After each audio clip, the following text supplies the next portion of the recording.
Hi, Elise here from Make Your Mind Up. In this next video, we're going to have a look at different learning styles, with a quiz to work out what kind of learner you are, and study tips for each learning style. Not all of us learn in the same way, and this isn't really something we're taught at school. We learn, but we're never taught how to learn. We just kind of open the textbook and hope through some kind of wizardry it goes into our brain. If we know our learning style, it means we can make learning and memorising new information much quicker and easier for ourselves. Make sure you stick around to the end of the video, as I'll be revealing my top tip for making sure you never forget things. Okay, let's get to the quiz. So, question 1. You're playing Mario Kart and you want to learn how to get a speed boost at the beginning of the race. Do you A. Watch a video online, B. Figure it out yourself by trying to do it, or C. Ask someone to explain how to do it? Question 2. You've just arrived in a new town you've never been to before.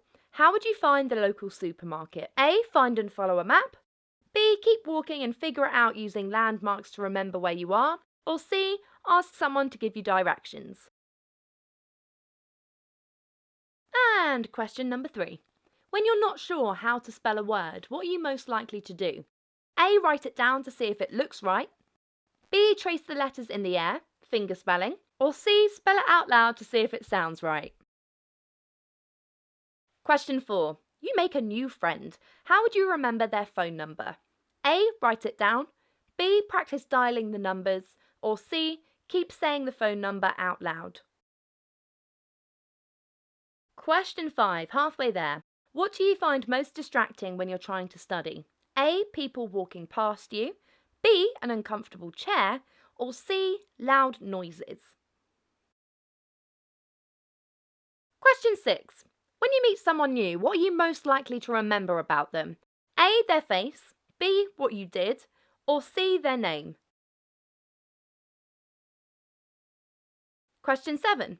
If you won a game, which of these 3 prizes would you choose? A. A poster. B. A game or some kind of sports ball. Or C. A music CD or an MP3 download. Question 8. You are about to purchase a new mobile phone. Other than price, what would most influence your decision? A. Reading reviews online. B. Trying or testing it. Or C. A salesperson or friend telling you about its features. Question 9. Which would you rather go to with a group of friends? A. A movie. B. An amusement park. Or C. A concert. And lastly, question 10. You're doing a presentation. How do you learn it? A. Flashcards. B. Practice the presentation doing and saying it out loud. Or C. Record yourself and listen to it over and over. Now take a moment to count up how many A, B's and C's you've got. If you got mostly A's, this means you're a visual learner, someone that prefers learning by seeing. If you got mostly B's, you're a kinesthetic learner who prefers learning through doing things. And if you got mostly C's, you're an audio learner who prefers learning through hearing. Okay, great. So what does this mean? Well, from the quiz, we'll recognise our answers are what we enjoy doing. And what we enjoy doing tells us what kind of learner we are.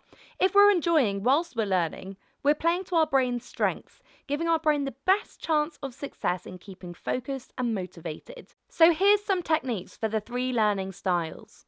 If you're a visual learner, definitely use colour coding when writing your notes. Watch videos and online tutorials. Use mind maps, diagrams or pictures of models, and sketches to explain information. A top tip here is to sit at the front of the class to minimise any visual distractions around. If you're a kinesthetic learner, focus on techniques that involve movement and physically doing something. So participate in any group activities, go on field trips. Say if you're learning about animals, you might physically go and visit a zoo. Build models. A friend of mine actually in psychology made a great model of the brain and each section inside it. Create a game or activity. This is actually a great one for learning tenses in languages. And walk around as you're reading over or reciting your notes. If you're an audio learner, focus on techniques that enable you to hear the information. So read out loud, record yourself saying the information and listen to it back. Use group discussions or create rhymes and songs, again, a great one for languages or lists. Listen to podcasts or instructions. My top tip is to study in a quiet place and avoid lots of distracting noises around you. Now here's my top tip for making sure you never forget things. Use more than one learning style. Although it's very useful to find out what learning style we are, especially when it comes to learning a new bit of information or something we're finding particularly tricky, this doesn't mean we can rule out every other style. When it comes to revision and trying to remember things, the more methods and styles we use, the less likely we are to forget that information. Why? Well, we're creating more pathways to the information in our brain, incorporating more of our senses.